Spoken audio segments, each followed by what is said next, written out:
आपका पुनः स्वागत है। उस दिन मैंने सिंथेसिस चैप्टर के इंट्रोडक्शन पर चर्चा की थी और हमने बताया था कि सिंपल सेंटेंसेस को मिलाकर 8 विधियों के आधार पर एक नया सिंपल सेंटेंस बनाया जाता है। और पहली विधि मैंने जो उसमें बताई थी by the use of participle. Participle का प्रयोग करके दो से अधिक सिंपल सेंटेंसेस को मिलाकर एक नया सिंपल सेंटेंस कैसे बनाया जाता है, इस पर हमें चर्चा करना है। तो उसी को हम लेकर चलते हैं कि पार्टिसिपल क्या होता है और पार्टिसिपल कितने प्रकार का होता है, पार्टिसिपल का प्रयोग करके किस प्रकार सिंपल सेंटेंसेस को मिलाकर एक नया सिंपल सेंटेंस बनाया जाता है। तो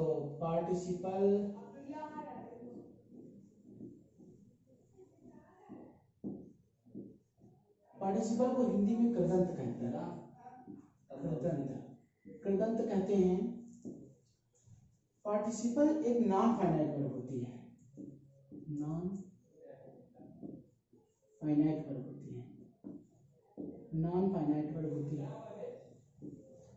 पार्टिसिपल एक नॉन फाइनाइट वर्ब होती है। पार्टिसिपल को हिंदी में कृदंत कहते हैं। अब बात आती है कि पार्टिसिपल कितने प्रकार का होता है। तो पार्टिसिपल 3 प्रकार का होता है। पार्टिसिपल 3 प्रकार का होता है। पहला पार्टिसिपल होता है प्रेजेंट पार्टिसिपल, प्रेजेंट पार्टिसिपल। और जो दूसरा होता है वो होता है पास्ट पार्टिसिपल, और जो तीसरा होता है वो होता है perfect participle.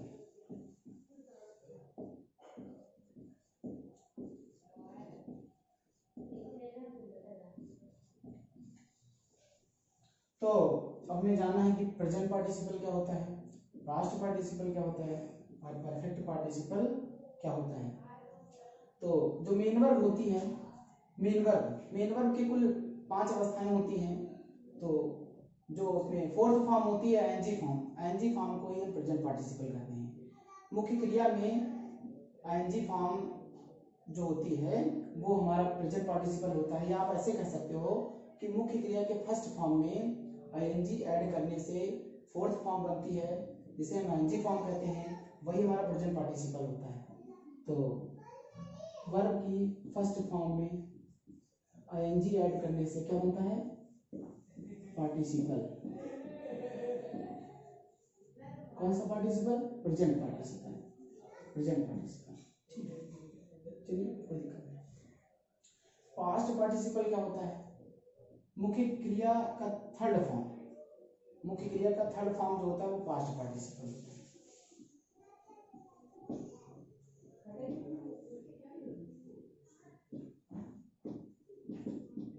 Third form of main verb ये हमारा पास्ट पार्टिसिपल कहलाता है।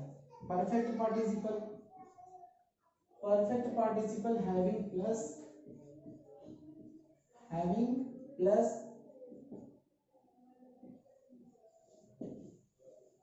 Third form of main verb,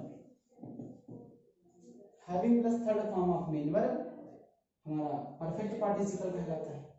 तो आईएनजी फॉर्म में आप एग्जांपल के रूप में देख लीजिए, जैसे प्ले है, ये फर्स्ट फॉर्म है, इसमें जब हम आईएनजी ऐड करेंगे तो ये बन जाएगा प्लेइंग। और कॉल है, कॉल में अगर हम आईएनजी फॉर्म ऐड करेंगे तो कॉलिंग हो जाएगा। तो ये प्लेइंग और कॉलिंग ये हमारा क्या हो गया, प्रेजेंट पार्टिसिपल, इसके एग्जांपल हो गए। उसके बाद ये पास्ट पार्टिसिपल है। पास्ट पार्टिसिपल में हमने बताया कि third form of main verb, main verb के थर्ड फॉर्म को ही हम पास्ट पार्टिसिपल कहते हैं। तो ये प्ले है, प्ले का हम थर्ड फॉर्म लिखेंगे प्लेड, और उसके बाद कॉल्ड, इसके आधार पर लिख दिया हमने। उसके बाद परफेक्ट पार्टिसिपल आता है। तो having plus third form of main verb, उसमें third form of main verb में हैविंग आगे अगर ऐड कर दिया जाए तो ये हमारा परफेक्ट पार्टिसिपल हो जाता है। तो जैसे प्लेड है तो इसमें हम हैविंग आगे लिखेंगे और इसमें प्लेड ऐड कर देंगे, हैविंग प्लेड, ये हमारा परफेक्ट पार्टिसिपल है। इसी प्रकार हैविंग कॉल्ड, ये हमारा जो है परफेक्ट पार्टिसिपल है। तो फिर से बता रहा हूँ, मेन वर्ब की फर्स्ट फॉर्म में आईएनजी ऐड करने से प्रेजेंट पार्टिसिपल का निर्माण होता है। तो इसमें देखिए हमने इसका एग्जाम्पल लिखा है प्लेइंग, कॉलिंग। इसी प्रकार third form of main verb, मुख्य क्रिया का जो तीसरा रूप होता है, थर्ड फॉर्म होता है, ये हमारा पास्ट पार्टिसिपल होता है। इसके एग्जाम्पल मैंने लिख दिया प्लेड, कॉल्ड। उसके बाद यहाँ पर परफेक्ट पार्टिसिपल है। परफेक्ट पार्टिसिपल क्या होता है, मेन वर्ब के थर्ड फॉर्म में आगे हैविंग ऐड करने से परफेक्ट पार्टिसिपल होता है। तो हैविंग प्लेड, हैविंग कॉल्ड। तो इस प्रकार ये पार्टिसिपल के प्रकार लिखे हैं और उसको विधिवत समझाया गया है, उसके एग्जाम्पल लिखे हुए हैं। तो मुझे आशा है कि आपको पार्टिसिपल के प्रकार समझ में आ गए होंगे, उसके एग्जाम्पल समझ में आ गए होंगे।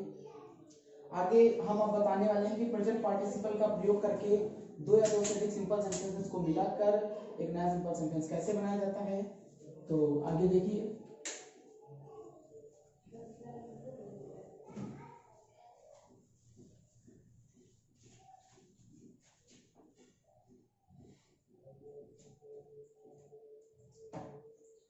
विद्यार्थियों जरा यहाँ पर ध्यान दीजिएगा। हम अब समझाने चल रहे हैं कि प्रेजेंट पार्टिसिपल का प्रयोग करके दो या दो से अधिक सिंपल सेंटेंसेस को मिलाकर एक सिंपल सेंटेंस कैसे बनाया जाता है, उसकी क्या कंडीशंस होती हैं, उसके क्या नियम होते हैं, ये सब आपको जानना है। तो यहाँ पर देखिए, प्रेजेंट पार्टिसिपल का प्रयोग सबसे पहले हम ये बताने वाले हैं कि प्रेजेंट पार्टिसिपल का प्रयोग करके दो या दो से अधिक सिंपल सेंटेंसेस को मिलाकर एक नया सिंपल सेंटेंस कैसे बनाया जाता है। इसके बाद आपको बताया जाएगा पास्ट और परफेक्ट के बारे में।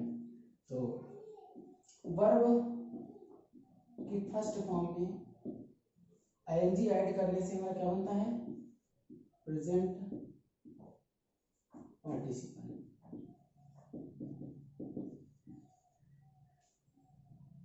इसी तरह, ठीक इसी तरह वर्ब की फर्स्ट फॉर्म में आईएनजी ऐड करने से जिरंड का निर्माण होता है।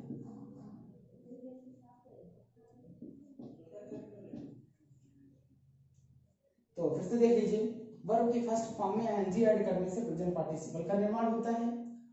वर्ब की फर्स्ट फॉर्म में आईएनजी ऐड करने से जिरंड का निर्माण होता है। डिफरेंस क्या होता है ये देख लीजिए। इसमें वर्ब के अंत में हुए शब्द देखने को मिलता है। प्रेजेंट पार्टिसिपल जहां पर यूज किया जाता है सेंटेंस में, तो जब उसका हिंदी अर्थ निकाला जाता है तो वर्ब के अंत में हुए शब्द देखने को मिलता है। ठीक इसी प्रकार जिरंड होता है। जिरंड में थोड़ा डिफरेंस होता है। वर्ब के अंत में ना, नी, ने आदि शब्द देखने को मिलते हैं। बताया मैंने कि जिरंड में वर्ब के अंत में ना, नी, ने शब्द देखने को मिलता है। इससे अच्छी तरीके से एग्जाम्पल के माध्यम से हम आपको समझा रहे हैं। ये प्रेजेंट पार्टिसिपल समझाने चल रहे हैं। तो हमने बताया कि मुख्य क्रिया के फर्स्ट फॉर्म में आईएनजी लगाने से प्रेजेंट पार्टिसिपल का निर्माण होता है। तो हम यहाँ पर एग्जाम्पल के माध्यम से समझा रहे हैं। सींगा स्नेक, सींगा स्नेक, आई रैन अवे। तो यहाँ पर देखिए सीन, ये सी जो है, सी मींस होता है देखना, इसके फर्स्ट फॉर्म में आईएनजी ऐड है। ये देखिए हमारा प्रेजेंट पार्टिसिपल है। Seeing a snake I ran away, सांप को देखते हुए, देखते हुए, देखिए यहाँ पर हुए शब्द आया हुआ है। देखते हुए, सांप को देखते हुए मैं भाग गया। इसी प्रकार जो ये हमारा जिरंड है, तो इसको हम समझा रहे हैं। I like playing cricket, I like playing cricket. तो देखिए यहाँ पर लिखा आई लाइक प्लेइंग क्रिकेट, मैं क्रिकेट खेलना पसंद करता हूँ। तो यहाँ पर देखिए ये प्लेइंग, इसमें प्ले के फर्स्ट फॉर्म में आईएनजी ऐड है, इसलिए ये देखिए आईएनजी फॉर्म है। यही हमारा क्या है, जिरंड है। इसको जब हम हिंदी अर्थ में लेते हैं तो देखिए आपको देखने को मिल रहा है खेलना, लास्ट में ना शब्द आ रहा है। तो इस तरीके से हम कह सकते हैं कि ये जो हमारा है सीइंग, ये प्रेजेंट पार्टिसिपल है, और जो प्लेइंग है ये खेलना, ये हमारा क्या है, जिरंड है। तो आगे हम वो कंडीशंस बताते हैं जिन कंडीशंस के अप्लाई होने पर दो या दो से अधिक सिंपल सेंटेंसेस को मिलाकर एक नया सिंपल सेंटेंस बनाया जाता है। तो अब हम कंडीशंस लिखने चल रहे हैं।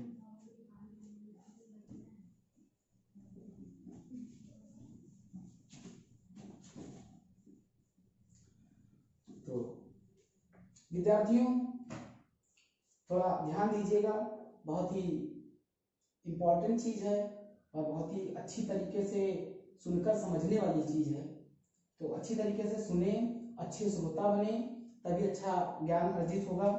तो यहाँ पर हम वो कंडीशन रूल नंबर 1 बताने चल रहे हैं। तो रूल नंबर 1 की कंडीशंस क्या होती हैं, जिनके अप्लाई पर दो या दो से अधिक सेंटेंसेस को मिलाकर एक नया सिंपल सेंटेंस बनाया जाता है। तो उसके लिए कंडीशन है कि जो सब्जेक्ट होता है, सेंटेंस फर्स्ट का जो सब्जेक्ट होगा और सेंटेंस सेकंड का जो सब्जेक्ट होगा वो आपस में बराबर होने चाहिए। दिए गए सेंटेंस जो होंगे उसमें जो पहला वाक्य होगा उसका सब्जेक्ट और जो दूसरा वाक्य होगा उसका सब्जेक्ट बराबर होना चाहिए। तो समझा? तो दूसरी कंडीशन ये है कि दिए गए सेंटेंसेस की जो फाइनाइट वर्ब है वो डिफरेंट होनी चाहिए। फाइनाइट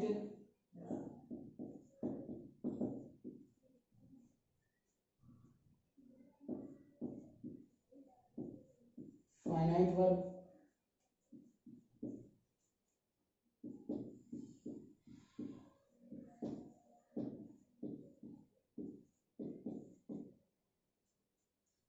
पहले सेंटेंस की फाइनाइट वर्ब दूसरे सेंटेंस की फाइनाइट वर्ब डिफरेंट होनी चाहिए, एक जैसी नहीं होनी चाहिए।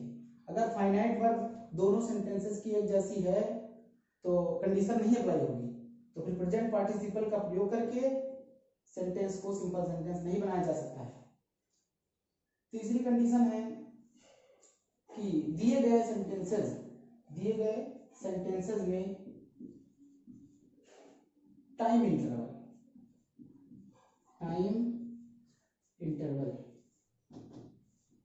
लगभग शून्य के बराबर होना चाहिए। टाइम इंटरवल, समय अंतराल लगभग शून्य के बराबर होना चाहिए, ऑलमोस्ट शून्य के बराबर होना चाहिए।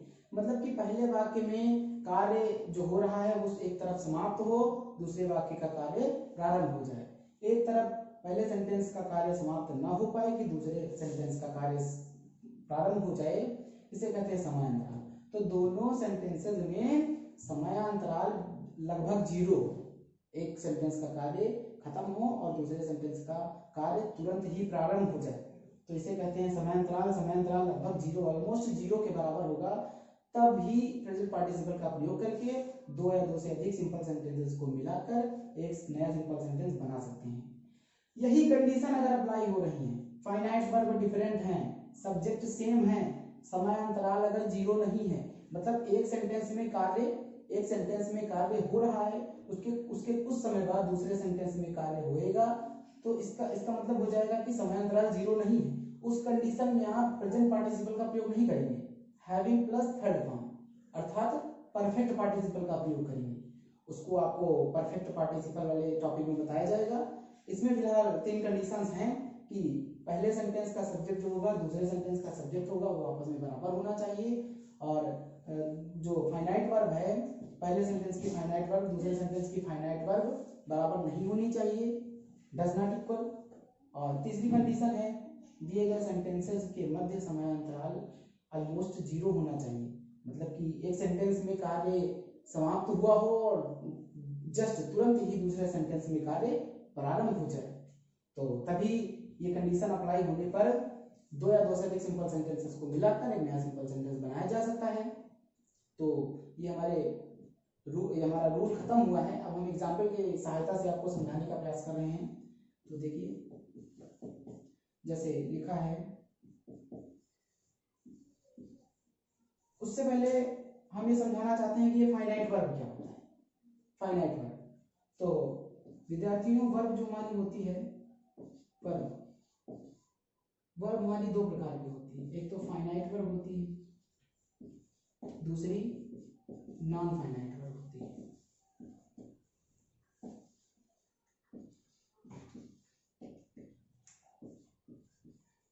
नॉन फाइनाइट वर्ब होती है। एक फाइनाइट वर्ब होती है, दूसरी नॉन फाइनाइट वर्ब होती है। फाइनाइट वर्ब वह वर्ब होती है जो वाक्य के कर्ता और टेंस के अनुसार अपने रूप को परिवर्तित कर लेती है, परंतु नॉन फाइनाइट वर्ब वह वर्ब होती है जो वाक्य के कर्ता और टेंस के अनुसार अपने रूप को परिवर्तित नहीं करती है। तो एग्जाम्पल के माध्यम से हम समझा रहे हैं। जैसे लिखा है ही लाइक्स प्लेइंग क्रिकेट। देखिए यहाँ पर ये लाइक्स जो है, ये लाइक्स ये फाइनाइट वर्ब है, ये फाइनाइट वर्ब है, जबकि ये जो प्लेइंग है ये हमारी नॉन फाइनाइट वर्ब है। अब जब अगला एग्जाम्पल लिखेंगे तो आपको समझ में आ जाएगा। अब जैसे मैंने यहाँ पर एक वचनकर्ता लिखा हुआ था, सिंगुलर नंबर सब्जेक्ट लिखा हुआ था, अब हम प्लूरल नंबर सब्जेक्ट लिखेंगे। यहाँ पर लिखेंगे आई। जब हम आई लिख देंगे तो सिंगुलर नंबर सब्जेक्ट नहीं रहेगा, अब रहेगा प्लूरल नंबर सब्जेक्ट। बहुवचन करता हो जाएगा तो मेन वर्ब का जो फिफ्थ फॉर्म है वो फर्स्ट फॉर्म में चेंज हो जाएगा। लाइक्स का हो जाएगा like, I like playing cricket, playing cricket. तो यहाँ पर जो प्लेइंग है वो अब भी अपने रूप को परिवर्तित नहीं कर रहा है, तो यही तो हमारी नॉन फाइनाइट वर्ब है। नॉन फाइनाइट वर्ब वही वर्ब होती है जो वाक्य के कर्ता और सब्जेक्ट कर्ता और टेंस के अनुसार अपने रूप को परिवर्तित नहीं करती है। जबकि यहाँ पर जो लाइक है, पहले लाइक्स था अब लाइक है, परिवर्तित हो रहा है, रूप परिवर्तित हो रहा है, ये हमारी फाइनाइट वर्ब है क्योंकि यह अपने रूप को परिवर्तित कर ले रही है। तो इसी तरीके से अगर इसका टेंस परिवर्तन करते हैं तो जैसे यहाँ पर हमने यू लिख दिया, उसके बाद हमने लिख दिया लाइक्ड प्लेइंग क्रिकेट। अब देखिए यहाँ पर हमने इसको प्रेजेंट इंडेफिनिट को चेंज कर दिया पास्ट इंडेफिनिट में। अब यहाँ पर टेंस परिवर्तन हो गया है। टेंस परिवर्तन होने पर ये लाइक्ड जो है ये परिवर्तित हो गई है, जबकि प्लेइंग ठीक वैसे के वैसे लिखी है। इसका मतलब यह हुआ कि जो प्लेइंग है वो नॉन फाइनाइट वर्ब है, जबकि ये जो हमारा लाइक है, लाइक वर्ब है, ये हमारी फाइनाइट वर्ब है। और हमने बताया कि नॉन फाइनाइट वर्ब ही पार्टिसिपल होता है। पार्टिसिपल क्या होता है? नॉन फाइनाइट वर्ब होता है।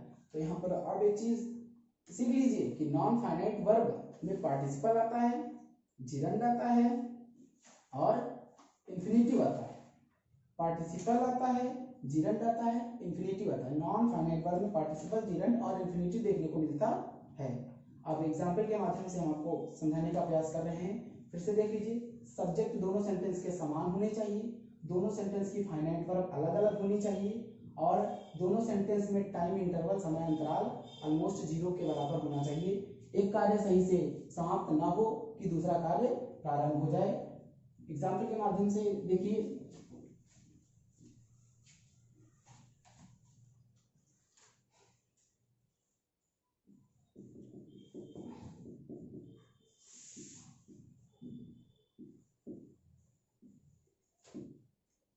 the pupil saw the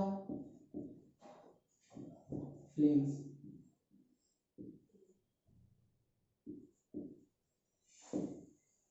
ये पहला सेंटेंस है। दूसरा सेंटेंस है they ran away, ran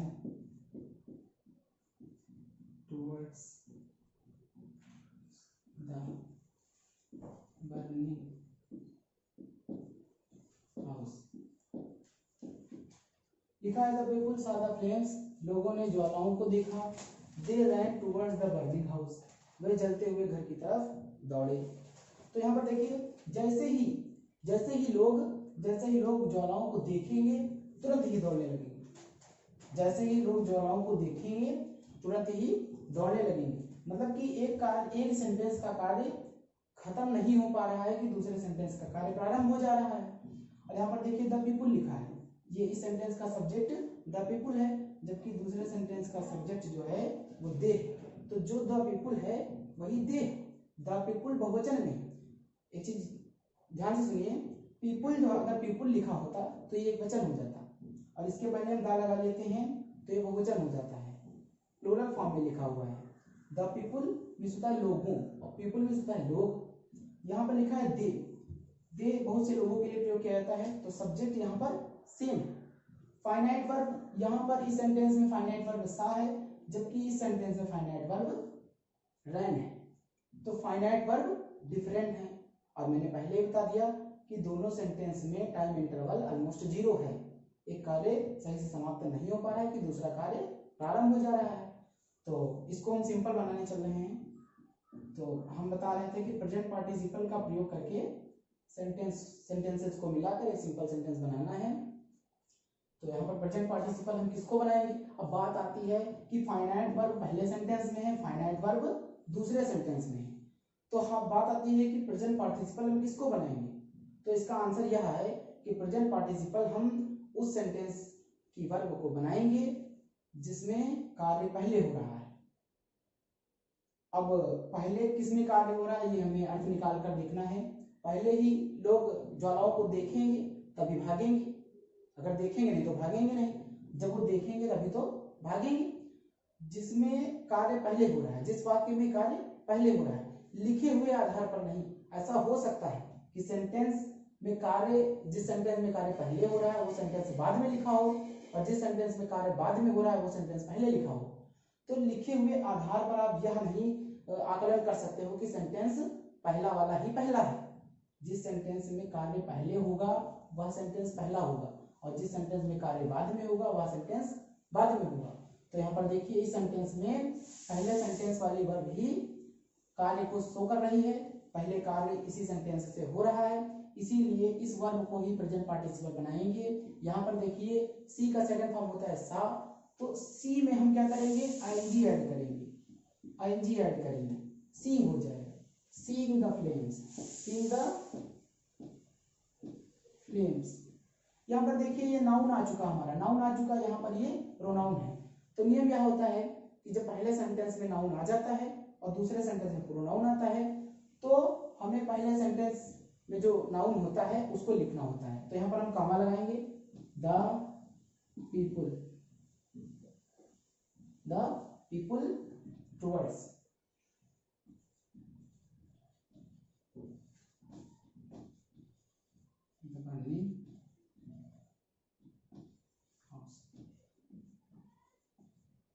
तो इस प्रकार सेंटेंस को हमने सेंटेंसेस को मिलाकर एक सिंपल सेंटेंस बना लिया है। दूसरा एग्जांपल देख लीजिए, ही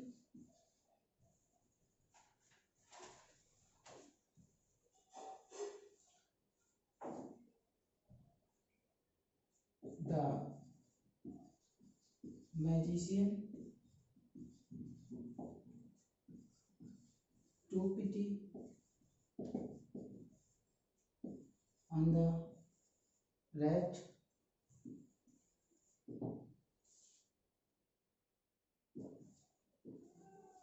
he turned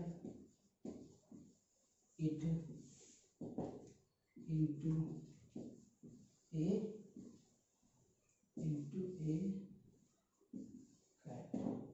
ठीक, the magician to pity on the rat, magician मतलब जादूगर ने, जादूगर ने चूहे पर दया दिखाई। He turned it into a cat, उसने इसे एक बिल्ली में बदल दिया या तब्दील कर दिया। तो इस तरीके से सेंटेंस का ये अर्थ है। इस सेंटेंस का देखिए सब्जेक्ट है द मैजिशियन है, जादूगर मैजिशियन है, जबकि दूसरे सेंटेंस का जो सब्जेक्ट है ही है। तो जो ही है वही मैजिशियन है, जो जादूगर है उसके लिए ही यूज हुआ है। तो जो सेंटेंस के जो सब्जेक्ट हैं वो बराबर है। पहले सेंटेंस में टू का है वर्ब और दूसरे सेंटेंस में टर्न्ड ये वर्ब है। दोनों सेंटेंस की फाइनाइट वर्ब अलग अलग है, डिफरेंट है, सेम नहीं है। और इसका अर्थ है जादूगर ने चूहे पर दया दिखाई और उसने एक बिल्ली में बदल दिया। तो जैसे ही दया दिखाएगा वैसे ही उसे एक बिल्ली में चेंज कर देगा। जादूगर जैसे ही चूहे के ऊपर दया दिखाएगा वह उसे बिल्ली में तुरंत ही तब्दील कर देगा, चेंज कर देगा। अगर दया दिखाना बंद कर देगा तो तब्दील नहीं कर पाएगा, बदल नहीं पाएगा। तो कहने का मतलब है कि पहले सेंटेंस का कार्य एक तरफ समाप्त नहीं हो पा रहा है कि दूसरे सेंटेंस का कार्य समाप्त प्रारंभ हो जा रहा है। टाइम इंटरवल 0 है। तो कंडीशन वही आती है कि दोनों सेंटेंसेस में फाइनाइट वर्ब दी है, अब किस सेंटेंस की वर्ब को हमें प्रेजेंट पार्टिसिपल बनाना है, तो हमने बताया कि जिस सेंटेंस में कार्य पहले हो रहा हो, लिखे हुए आधार पर नहीं, वास्तव में जिस सेंटेंस में पहले कार्य हो रहा हो उसी सेंटेंस की वर्ब को हम प्रेजेंट पार्टिसिपल बनाएंगे। तो इसमें देखिए पहले दया दिखाएगा, कभी उसे वह कैट में बदलेगा, एक बिल्ली में बदलेगा। तो जो टू का है इसकी फर्स्ट फॉर्म होती है टेक, सॉरी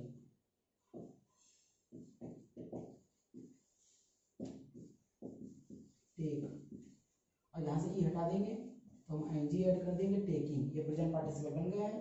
अब से सेंटेंस यहाँ से लिखेंगे to pity on the rat. उसके बाद यहाँ पे कॉमा लगाएंगे।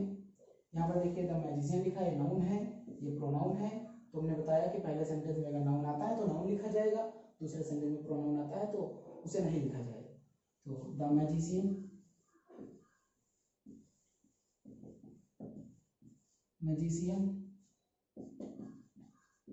turned it into a cat।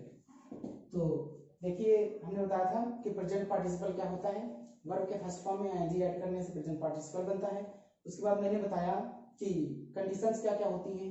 तो मैंने बताया कि दोनों सेंटेंस के सब्जेक्ट समान होने चाहिए, दोनों सेंटेंस में दी गई फाइनाइट वर्ब अलग अलग होनी चाहिए, और दोनों सेंटेंस में जो कार्य हो रहा है उनके बीच समय अंतराल ऑलमोस्ट 0 होना चाहिए। तो तीनों कंडीशंस अप्लाई हो रही हैं। इस तरीके से मैंने सेंटेंसेस को मिलाकर एक नया सिंपल सेंटेंस बना दिया है। सेंटेंस यहाँ पर 2 लिखे हैं, सेंटेंस 2 से अधिक भी हो सकते हैं। तो इस प्रकार हमें उम्मीद है, आशा है कि आप लोग अच्छी तरीके से समझ गए होंगे प्रेजेंट पार्टिसिपल का प्रयोग करके किस प्रकार सिंपल सेंटेंस को मिलाकर सिंपल सेंटेंस, नया सिंपल सेंटेंस बनाना है। तो यह तो हमारा पहला नियम था। तो आगे हम दूसरा नियम बताते हैं, ठीक है, दूसरा नियम हम बताते हैं। तो इससे पहले अभी हमने पहला नियम बताया है, तो हम दूसरा नियम बताने चल रहे हैं कि जब दिए गए वाक्यों में, सेंटेंसेस में बी फॉर्म की कोई हेल्पिंग वर्ब मुख्य क्रिया के रूप में कार्य कर रही हो, मतलब कि उसमें हेल्पिंग वर्ब दी हो मुख्य क्रिया के रूप में और कोई मुख्य क्रिया ना दी हो, लिखकर समझाते हैं। बी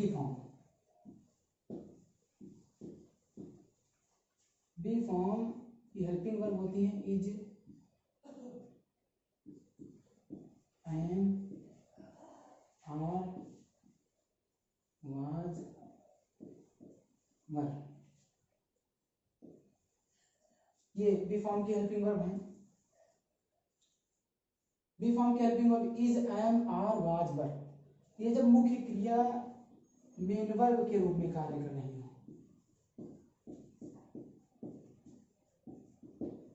कार्य कर रही हो, जब सेंटेंस दिए गए सेंटेंसेस में बी फॉर्म की helping verb is, am, are, was, were मुख्य क्रिया के रूप में कार्य कर रही है। इससे अच्छे तरीके से एग्जाम्पल की सहायता से हम समझाते हैं। जैसे सेंटेंस लिखा है, ही इज प्लेइंग फुटबॉल,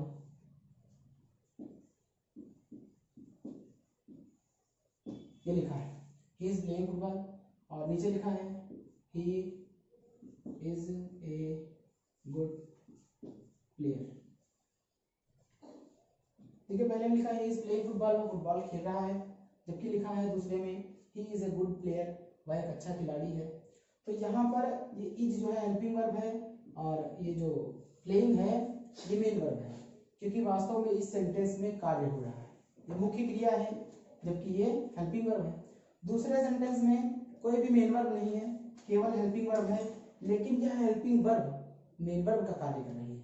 तो यही चीज हम आपको समझाना चाहते हैं कि जब किसी सेंटेंस में बी फॉर्म की हेल्पिंग वर्ब 5 होती हैं जो आपके सामने लिखी हैं, is, am, are, was, were, ये जब सेंटेंस में मुख्य क्रिया के रूप में कार्य कर रही है, तो ऐसी सिचुएशन में हमें प्रेजेंट पार्टिसिपल का निर्माण करना होता है वो आपको पता है कि ये बी फॉर्म की हेल्पिंग वर्ब हैं, तो बी फॉर्म की हेल्पिंग वर्ब ये होती है। बी फॉर्म की हेल्पिंग वर्ब होने के कारण यह जो बी है ये मेन वर्ब है, और बी मीन्स होता है होना।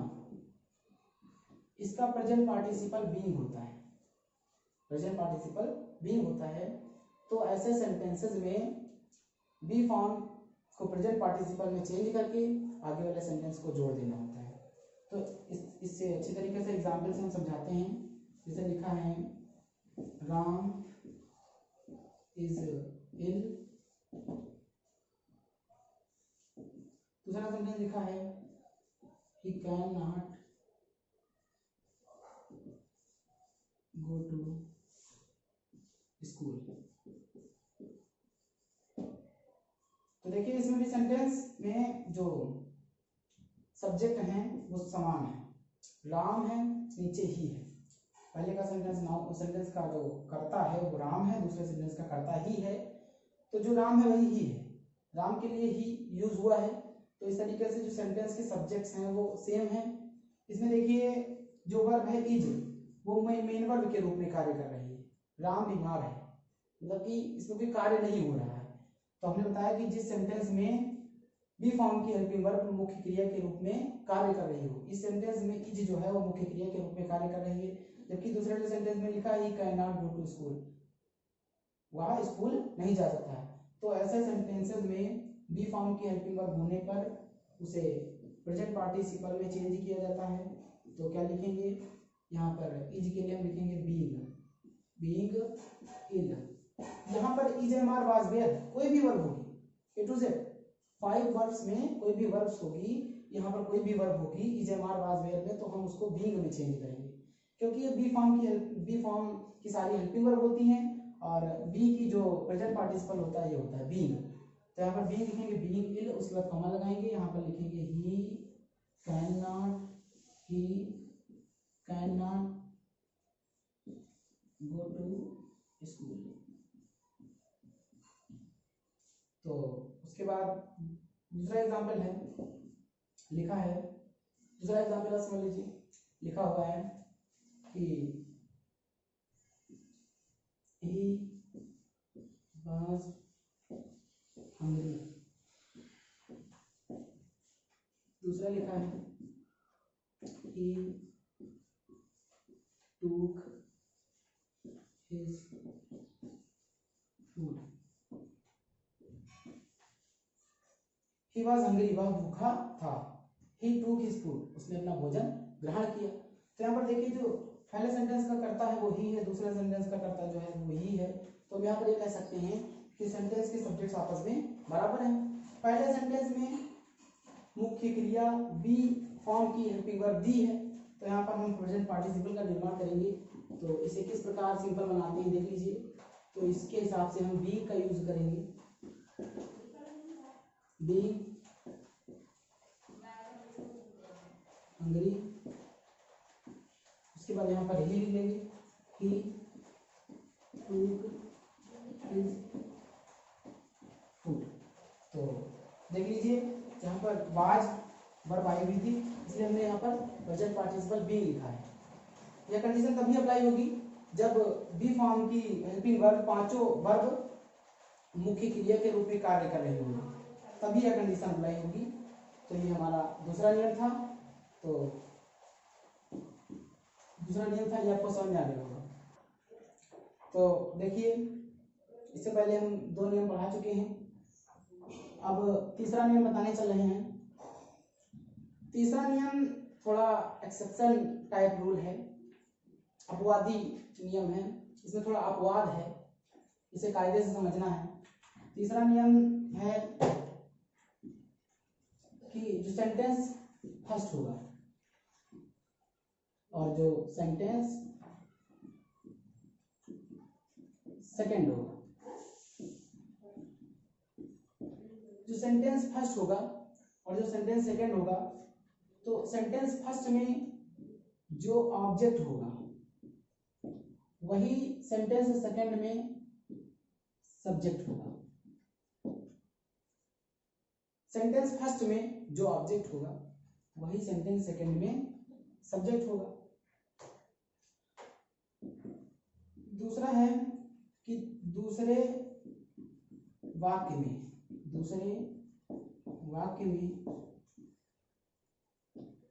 प्रेजेंट अथवा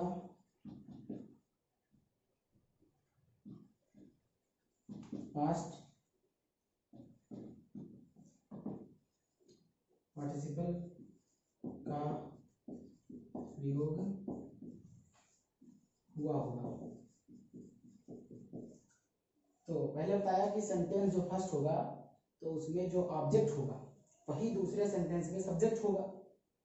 दूसरा मैंने बताया कि दूसरे वाक्य में प्रेजेंट पार्टिसिपल या पास्ट पार्टिसिपल का प्रयोग हुआ होगा जिसके माध्यम से कुछ बातें बताई जा रही होंगी। तो इस प्रकार के सेंटेंसेस को मिलाकर एक नया सिंपल सेंटेंस कैसे बनाया जाता है, एग्जाम्पल के माध्यम से समझाने का प्रयास कर रहे हैं। यहाँ पर लिखा है I saw a bird it was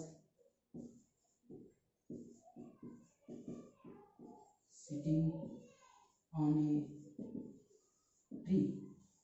तो विद्यार्थियों ध्यान दो, यहाँ पर देखिए दूसरे सेंटेंस में ऑब्जेक्ट क्या है, ए बर्ड, और जो पहले सेंटेंस का सब्जेक्ट है वो इट है। तो हमने पहले ने बताया कि पहले सेंटेंस में जो ऑब्जेक्ट होगा वही दूसरे सेंटेंस में सब्जेक्ट होगा। तो पहले सेंटेंस में जो ऑब्जेक्ट है वही दूसरे सेंटेंस में सब्जेक्ट है। और हमने बताया कि दूसरे सेंटेंस में या तो प्रेजेंट पार्टिसिपल होगा या तो पास्ट पार्टिसिपल होगा जिसके माध्यम से कुछ बातें बताई जा रही होंगी। तो यहाँ पर ये सिटिंग, ये प्रेजेंट पार्टिसिपल का यूज हुआ है जिसके माध्यम से कुछ बातें बताई जा रही होंगी। तो इसका प्रयोग करना है। तो इसका नियम यह होता है कि जब भी इसको सिंपल सेंटेंस बना लेते हैं तो इसमें क्या करते हैं, पहला सेंटेंस लिखते हैं आई सा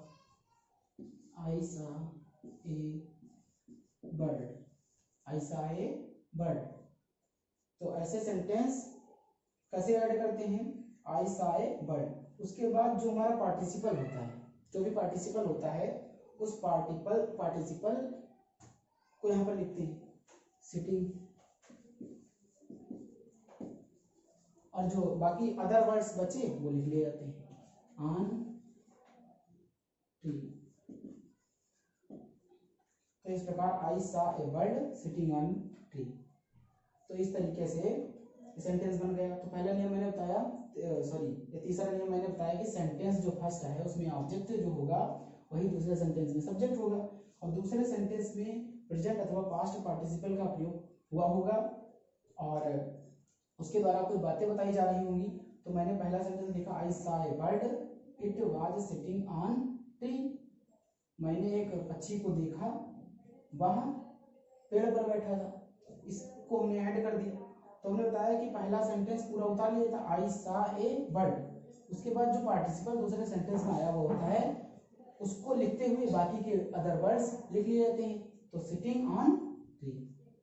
दूसरा देखो, एग्जाम्पल के माध्यम से समझिएगा। सी सा a boy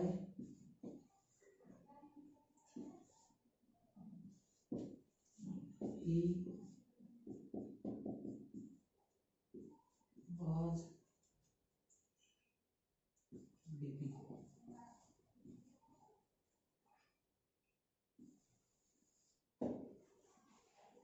She saw a boy, he was weeping।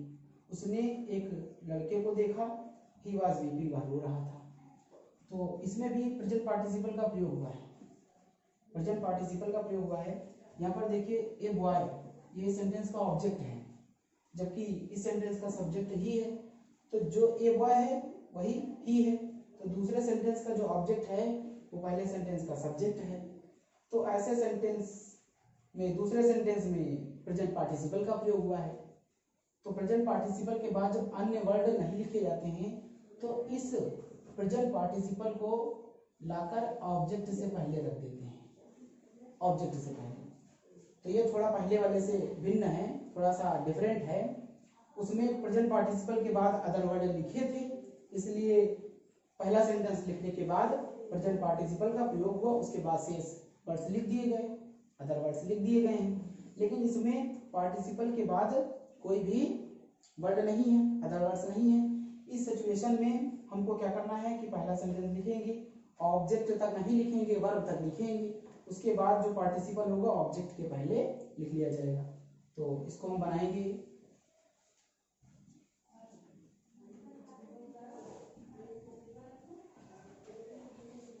तो पहले लिखेंगे सी सा, ठीक, वर्ब तक लिख लिया।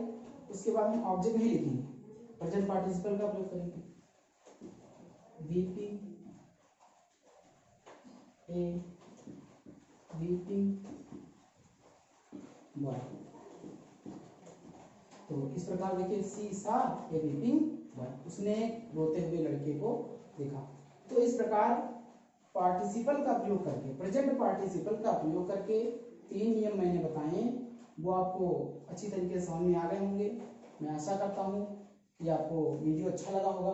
और एक जरूरी सूचना हमारी है कि जो विद्यार्थी 9th और हाई स्कूल में हैं, और जो विद्यार्थी उससे भी नीचे वाली क्लास में हैं, जूनियर सेक्शन में 6th 7th 8th में, वह विद्यार्थी यह ना सोचें कि वीडियो उनके लिए अपलोड नहीं किया जाएगा, वीडियो उनके लिए भी अपलोड किया जाएगा।